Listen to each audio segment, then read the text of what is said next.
Action. আসসালামু আলাইকুম। দেশে বিদেশে যে যেখানে আছেন সবাইকে আমার শুভেচ্ছা। আমি আলী হোসেন চৌধুরী, চৌধুরী ব্লক থেকে বলছি। আমি এই মুহূর্তে আছি, ওই যে পেছনে দেখুন কাপাসিয়া চা বাগান। আসলে কেমন রহস্যময় মনে হয় না, যে কাপাসিয়া চা বাগান, তার মানে কি বাগানটা কি অন্য কোথাও? না, বাগানটা কিন্তু কাপাসিয়ার মাটিতেই। এটা করেছেন প্রফেসর মোহাম্মদ লুৎফর রহমান সাহেব। তিনি আগে একটি চা বাগানের তত্ত্বাবধায়ক ছিলেন সেই সিলেটে। সেখান থেকে এসে তিনি এই কাপাসিয়ার যে মাটি, লাল মাটি, এই মাটিকে উনি পছন্দ করেছেন। উনি বুঝতে পেরেছেন যে এই মাটিতে চা বাগান হতে পারে। সেই কারণে উনি এখানে ওনার বাড়িতেই, ওনার নিজস্ব জায়গায় প্রথমে এই চা বাগানটা শুরু করেন এবং মোটামুটি সাফল্য উনি অর্জন করেছেন। এই যে চা বাগান ছোট্ট, পিছনে কিন্তু আরও রয়ে গেছে, আপনাদের নিয়ে যাব। আর এই যে এখানে নতুন কিছু চারা এখানে উনি লাগিয়েছেন। তো এই বিষয়ে আমি আপনাদের সাথে বিস্তারিত কথা বলবেন এই লুৎফর রহমান সাহেবের ছোট ভাই। উনি এই এলাকারই একজন কৃতি সন্তান, মাহবুবুর রহমান রকেট ভাই, ডক্টর মাহবুবুর রহমান রকেট ভাই। এখন আপনাদের সাথে কথা বলবো, তার সাথে আপনাদের পরিচয় করিয়ে দেব এবং এই বাগান সম্বন্ধে উনি কথা বলবেন। আপনারা হয়তো জানেন এই বাগানের আগে গত বছরের আমার 2টা ভিডিও ভাইরাল হয়ে গেছিল। অনেকেই উৎসাহ নিয়ে দেখেছে কাপাসিয়া, যে কাপাসিয়াতে চা বাগান কেমন হয়। এই চায়ের পাতাগুলো কিন্তু অত্যন্ত উন্নত মানের। এই সবুজ পাতাগুলো শুনেছি উনি বলেছেন যে এটা 1500 টাকা কেজি এখান থেকে বিক্রি করা হয়। যাই হোক, দেখতে থাকুন, আপনার যে যেখানেই থাকুন দেখতে থাকুন। এই যে আমার ক্যামেরার সামনে এখন ডক্টর মাহবুবুর রহমান রকেট ভাই, তিনি এই যে এই চা বাগানের মালিক, যিনি প্রফেসর, সেই প্রফেসরের ছোট ভাই। তো তার কাছ থেকে শুনবো কি করে এই যে চা বাগানটা এখানে হঠাৎ করে কাপাসিয়ার মাটিকে উনি বেছে নিলেন। আর তার আগে আমি একটা কথা বলে রাখছি যে ডক্টর প্রফেসর মোহাম্মদ লুৎফর রহমান, উনি যেখানেই থাকুক না কেন, ওনার প্রতি আমাদের অত্যন্ত শ্রদ্ধাবোধ এবং ওনার প্রতি আমাদের সালাম। বলুন। আসসালামু আলাইকুম। ধন্যবাদ আলী হোসেন চৌধুরী সাহেব, আপনি একটি ভালো একটি থিসিস নিয়ে আজকে এখানে আসছেন। গবেষণামূলক কাপাসিয়ার মাটিতে যে চা বাগান করেছে সেই চা বাগান সম্বন্ধে আপনি জানতে চাচ্ছেন। এটি সবচেয়ে বড় কথা হলো যে ব্যাপারটা, এই চা বাগান আমরা যতটুকু জানি যে বিস্তর জমি লাগে। হ্যাঁ, আমরা ছোটোকাল থেকে যে চা বাগানগুলো দেখে আসছি সেই চা বাগানগুলোতে বিস্তর জমি আমরা জানি, কিন্তু এক গবেষণায় দেখা গিয়েছে যে এখন বিস্তর জমিতে যে চা বাগানগুলো ব্রিটিশরা করে গিয়েছিল সেগুলো আর সেখানে ম্যান পাওয়ার পাচ্ছে না, বিধায় অনেক চা বাগান নষ্ট হয়ে যাচ্ছে। এখন সবচেয়ে বড় হলো প্রবলেম হলো ম্যান পাওয়ারের। সেই সুবাদে চিন্তা করে ক্ষুদ্র ক্ষুদ্র চা চাষ প্রথম পঞ্চগড়ে সেটা আপনার চা বাগানের মালিকরা আবার শুরু করেছে। যার 1 বিঘা জমি আছে সেও চা বাগানের মালিক, যার 10 বিঘা জমি আছে সেও চা বাগানের মালিক। তো এখন আপনার এই 1 বিঘা চায়ের কিভাবে আপনি বিক্রি করবেন চাটা? আপনি 1 বিঘা জমিতে যদি চা চাষ করেন, আপনার চা হবে, আপনি কাঁচা পাতা বিক্রি করতে পারবেন।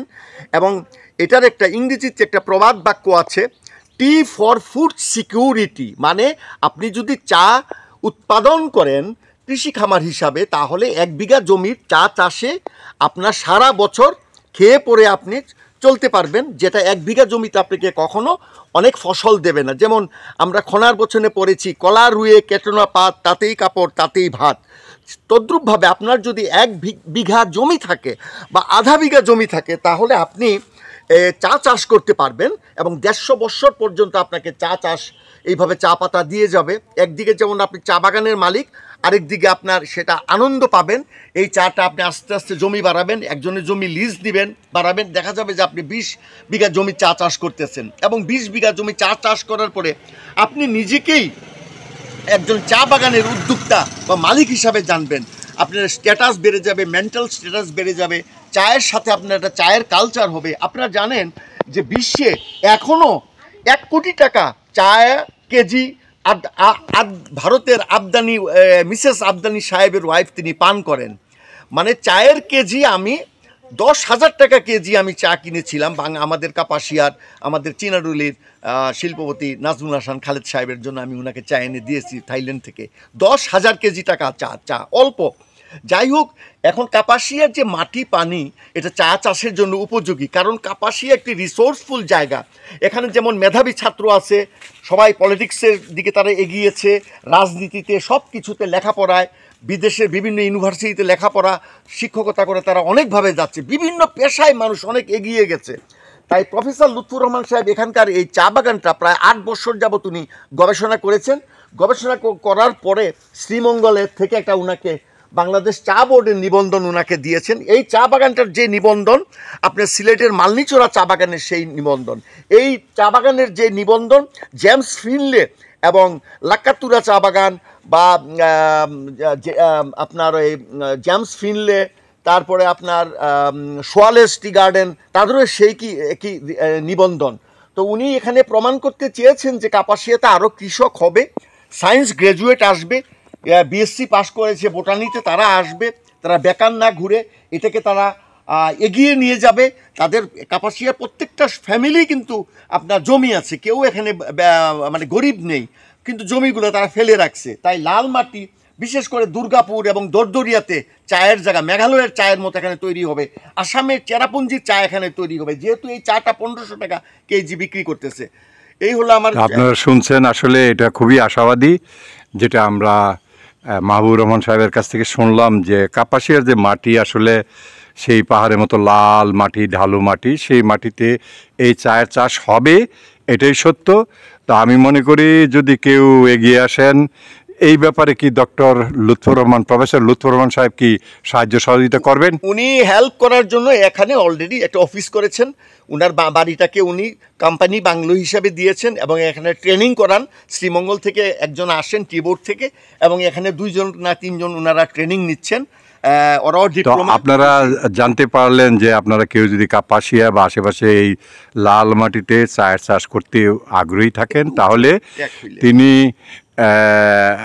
ওনার সাথে যোগাযোগ করতে পারেন। ওনার ভাই আছে, ঠিকানাটা হবে কাপাসিয়া উপজেলার তরগা ইউনিয়নের চিনাডুলি বাগিয়া।